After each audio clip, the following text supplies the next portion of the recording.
Хвала Христу. Мы на YouTube-канале Ваш Станіслав. І сёння я хочу хвілінку затрымацца і паразмаўляць з вами пра касцёл. Пра пачаткі касцёла і пра сучаснасць касцёла. Пра касцёл у сучасным свеце. Яшчэ гучаць у нашых вушах вось гэтыя радасныя воклікі «Аллилуйя» пасля 40-дзённага посту. Недавно мы перажывалі некалькі тыдняў таму урачыстасць з мёртвых паўстання Пана. І гістарычна, хіба што гістарычна для ўсяго сусвету, вось гэты сусвет падзяліўся на да з мёртвых паўстання Ісуса Хрыста і пасля з мёртвых паўстання. Бо да з мёртвых паўстання чалавек жыў, чалавецтва жыло такой надзеяй, прароцтвамі, спадзяваннямі. А пасля з мёртвых паўстання мы ўжо жывём канкрэтнай праўдай. Мы ўжо ведаем, хто мы. Бог яшчэ больш нам адкрыўся. Адкрыўся як Бог адзіны у Троіцы. Бог Айцец, Бог Сын і Бог Дух Святы. І Езус Христус апошнія 3 гады свайго жыцця нічым іным не займаўся, як толькі вось будаваў гэту касцёл, будаваў вось гэту новую рэчаіснасць, у якой мы жывем. Будаваў нас, бо мы з'яўляемся часткай касцёла. Не структуры касцёла, як быццам бы акрэсліваюць касцёл, але перадусім твая прысутнасць і мая прысутнасць. Гэта ёсць містычнае цела Езуса Хрыста, калі так казаць мовай тэалогіі. І Езус Христус апошнія 3 гады вось збіраў апосталаў і вучыў іх на фундаменце прарокаў, што павінна адбыцца і што яны павінны ісці і далей вучыць вось гэтай добрай навіны, шукаць тых людзей, якія сёння, можа, далёка ад Бога, каб яны таксама знайшлі гэты правільны шлях і імкнуліся да свайго збаўлення і збаўлення сваіх блізкіх. І пасля свайго з мёртвых паўстання перад небаўшэсцем Езус Христус апосталам наказаў вось тое, што самае важнае. Кажа, ідзіце і абвяшчайце добрую навіну, ідзіце і абвяшчайце маё з мёртвых паўстанне. І апосталы пашлі. І сёння, калі мы гаворым пра касцёл у сучаснасці, то на чым пабудаваны касцёл? Канешне, на фундаменце Езуса Хрыста. Але ўсё ж такі касцёл, у якім мы з вами знаходзімся, ён будуецца на навуцы апосталаў і на традыцыі. На традыцыі, у якой мы з вами удзельнічаем. І тут пытанне да кожнага з нас. А які касцёл ты і я будуем у сучасным свеце? Мы часто наракаем, што касцёл не такі.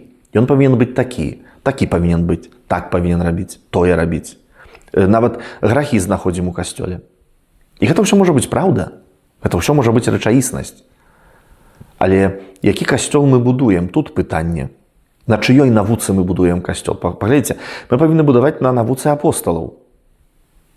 А адкуль ці меркаванні пра касцёл? Ці, напрыклад, у мяне? Адносна, якім ён павінен быць? На выказваннях, на нейкіх каментарыях некаторых людзей, якія, можа, яны, можа, не веруючыя, або, можа, яны проста рэлігійныя людзі, ходзяць у касцёл, але не пазнаюць гэтай навукі апосталаў, не распазнаюць гэтай традыцыі. І яны выказваюцца. Альбо тыя людзі, якія выракліся Езуса Хрыста. Яны зараз выказваюцца, што касцёл не павінен быць такі. То чаму мы такіх людзей слухаем? Калі можна такую аналогію правесці, калі, напрыклад, фізік, прафесар фізікі, адукаваны чалавек, і ён, напрыклад, у такой сустрэчы сказаў бы так, вось звяртаючыся да прафесара хіміі, сказаў бы так, ведаеце што, вось у вас такая існуе формула, яна ў сучасным свеце увогуле нічога не вартая, вы павінны яе змяніць. Вы уяўляеце сабе такі дыялог?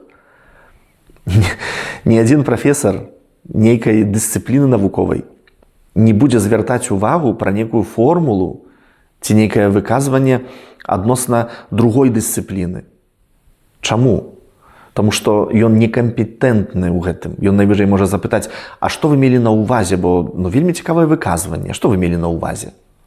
Ён захацеў бы паглыбіць тую тэму, якую ён пачуў. Але, напэўна, не скрытыкаваў бы адразу.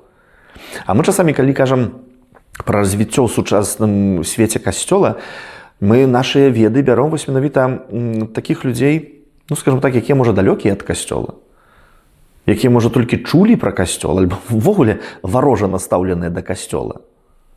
Аўтаматычна варожа дастаўлены да цябе і да мяне. І паўстае вось гэтае пытанне. Калі Езус Хрыстос у свой час сказаў: «Ідзіце і абвяшчайце Божае валадарства, ідзіце, абвяшчайце маё з мёртвых паўстанне», то ці я выконваю сёння гэты наказ Езуса Хрыста? А калі не выконваю, то што я будую у сучасным свеце? Які касцёл я будую ў сучасным свеце? Вельмі часта крытыкі касцёла, я не ведаю, калі апошнім часам узялі, не ведаю, нават права кананічнае. Я нават не кажу пра святое пісанне, ці, можа, пра гісторыю касцёла. Не, проста нават права кананічнае. Калі яны ў руках трымалі. А выказваюцца, як сапраўды, вельмі вялікія аўтарытэты адносна таго, што ў касцёле павінна быць і як павінна быць. Ці ў сучасным касцёле ёсць грахі, грэшныя людзі? Канешне, скажу больш. Касцёл складаецца з грэшных людзей. Касцёл — гэта не супольнасць святых, хоць на пачатку так хрысціян называлі. Кожны з нас вельмі грэшны чалавек. Але той, які імкнецца да святасці, гэта вельмі важна. Ці ёсць у сучасным касцёле такія юды Іскарыёта?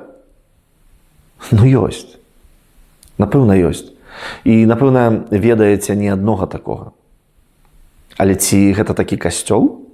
Не, гэта такі чалавек. Ці Езус Хрыстос памыліўся, калі выбраў такога юду Іскарыёта на апостала? Не. Кожны меў роўныя шансы